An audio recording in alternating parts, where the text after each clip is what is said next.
今日咧係去摘啊，唔係買啊，係摘咗啲新鮮嘅蠶豆啊。咁咧我已經搣開晒啦，幾新鮮。佢話如果老嘅咧，呢度會變黑色嘅，但係你見到粒粒都係綠色噶，係咪啊？埋啲先，見唔見到？係啦，粒粒都係綠色嘅，好新鮮啊！咁我哋攞咗翻嚟咧，咁啊解開佢啦，解開個殼少少。呢條細嘅啦，頭先嗰啲好大粒嘅啦，咁搣開咗。咁啊有啲蠶豆咯，咁啊搣咗佢出嚟，搣咗佢出嚟咧，我哋揾水咧洗一洗佢，浸一浸佢，咁啊一陣間處理。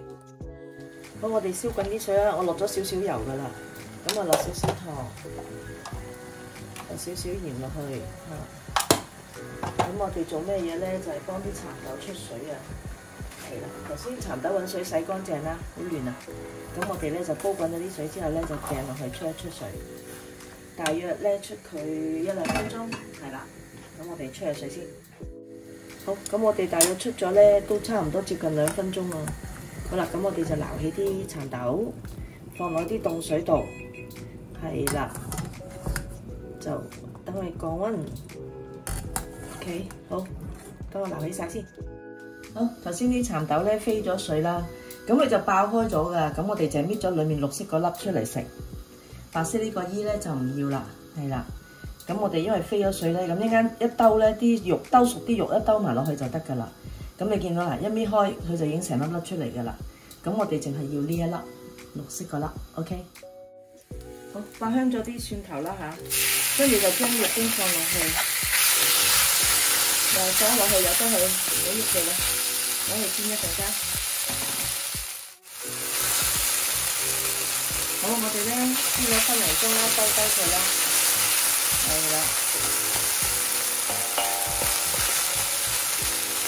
咁跟住咧，因為其實啲蠶豆我哋灼熟咗啦嘛，咁呢度咧就啲韭菜啦，切咗粒粒，咁我哋倒埋落去。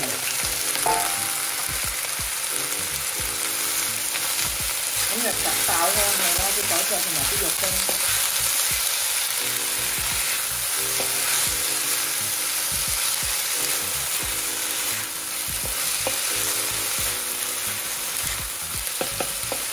啲韭菜都係朋友種㗎，今日新鮮割落嚟嘅，係啦。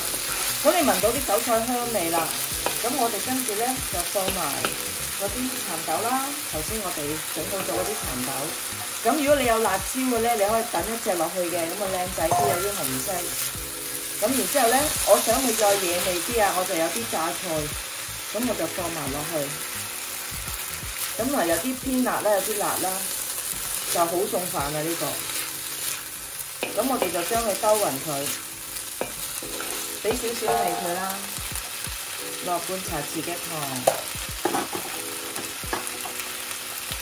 落半茶匙嘅鹽就㗎啦，係啦。咁我哋咧就兜勻佢，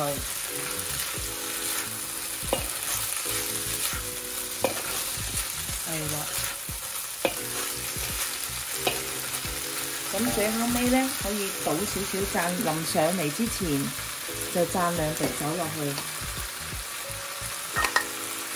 咁咪有啲帶啲酒香味咯。咁兜勻咗佢咧，咁呢個蠶豆、韭菜炒肉丁就完成咗啦。